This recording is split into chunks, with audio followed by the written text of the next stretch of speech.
Well, here we are. We're at the final testing stage of our Tustin Windmill project. Pretty exciting. Windmill's 40 feet in the air. We have a recording anemometer up there so we can watch and see the wind speed. And we've had a day today. It's about 20-mile-an-hour gust, but the wind's coming up and going down really fast. So it's a perfect day for us to test.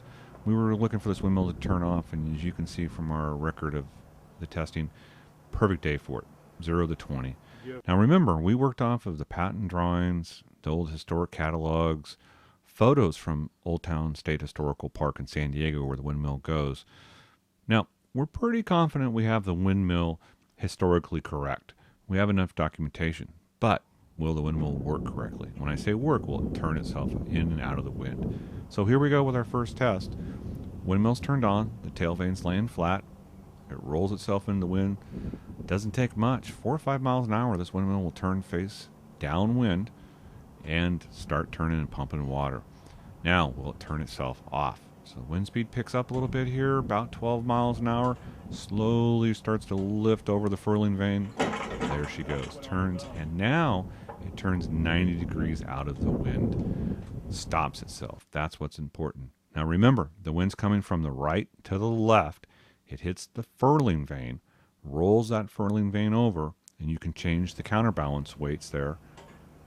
There she goes. Turns that over. The tail comes up. Wind hits that tail surface, and out of the wind she goes and stops.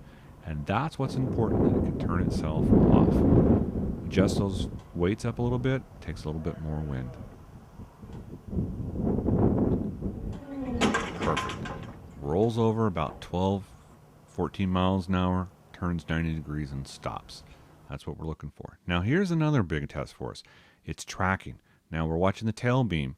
It's staying into the wind. That cast iron big arrows on the end of the tail out there pointing into the wind. Now you get the Santa Ana winds come through San Diego. You get those 40, 45 mile an hour winds. This windmill needs to stay sideways so the wind wheel's not turning too fast. Worked amazingly well. Tustin was quite a genius. Remember, you have to reset this windmill. So the farmer would pull down on the rope. Then that went up to what we call the forks. Rolls the forks up. Lifts up the linkage, goes up the tower, and reset. There she goes. And a little bit of wind comes up. Turns it back into the wind, starts spinning again. Test worked really well. Now we wanted to run this for about 45 days, and we wanted to run it in harsh conditions. So what we did is we set up a time-lapse camera to record the windmill in varying conditions, and we embedded the wind speed on it. We actually held it in place for high wind speeds, 20, 25 mile an hour. We wanted to really see this thing work. And here in the time lapse, you can see it going really fast. Worked out great. Now it's ready to go its new home in San Diego State Historical Park.